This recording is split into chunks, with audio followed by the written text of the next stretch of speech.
फागुन के तिहार चलना होली मना भोजी।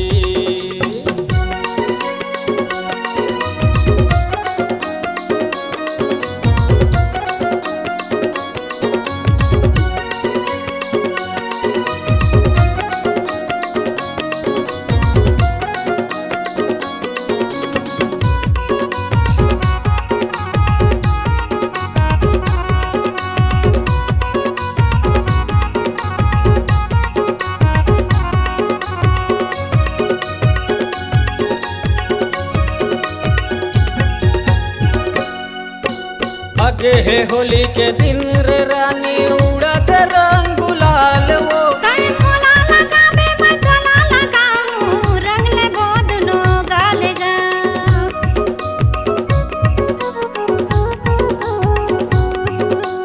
आगे है होली के दिन रे रानी उड़त रंग गुलाल वो तै मोला लगाबे मैं तोला लगाऊं रंग ले बोदनो गालेगा। तै मोला लगाबे मैं तोला लगाऊं रंग ले बोदनो गालेगा।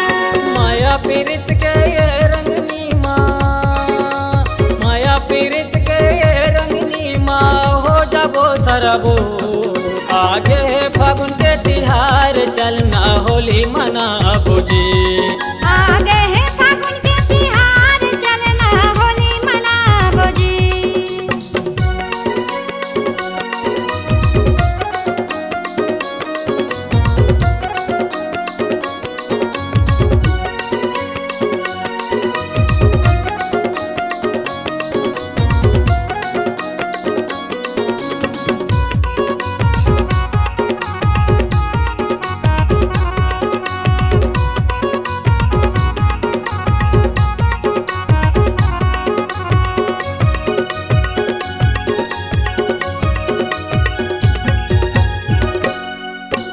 चलना होली खेले बर जाबो प्रेम नगर रघुनाथपुर।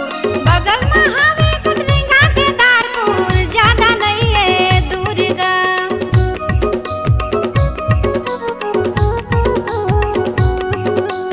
चलना होली खेले बर जाबो प्रेम नगर रघुनाथपुर। बगल में हवे कुतलिंगा के दारपुर ज्यादा नहीं है दूर गा।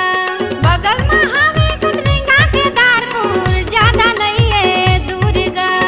उहाँ ले तै जाबे मोला, उहाँ ले तै जाबे मोला तोर गाँव में बजना पोड़ी। आगे है फागुन के तिहार चलना होली मना भोजी। आगे है फागुन के तिहार चलना होली मनाबो जी।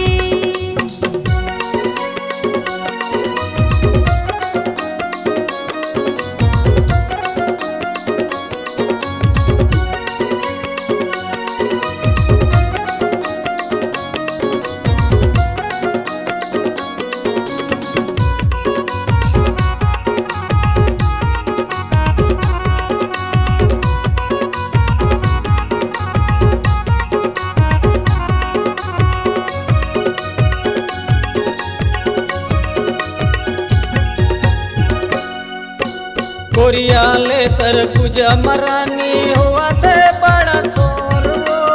यूट्यूब माछा गे सजना माया बिजुक के झोरगा।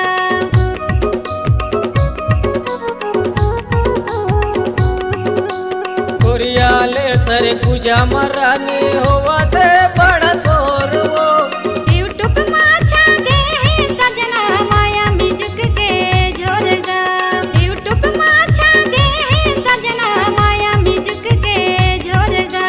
जाके चलना हम उमन रानी, जाके चलना हम उमन रानी अपन प्रेम बरसा बोना। आगे है फागुन के तिहार चलना होली मना भोजी। आगे है फागुन के तिहार चलना होली मनाबो जी।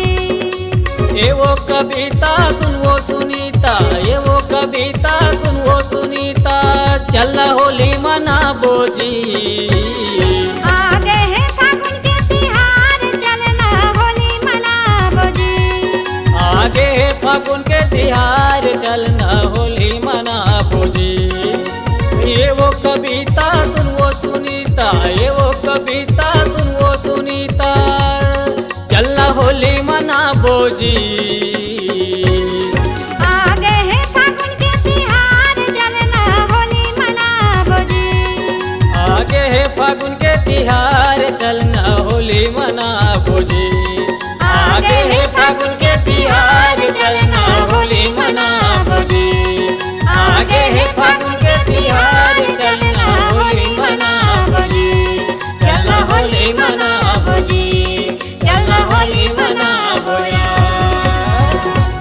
अगर आपके आवाज़ में है जान तो हम आपको देंगे नई पहचान। तो चले आइए digital audio video recording centre Maya music Raghunathpur. Mobile number 6261987043 62 61 98 70 43।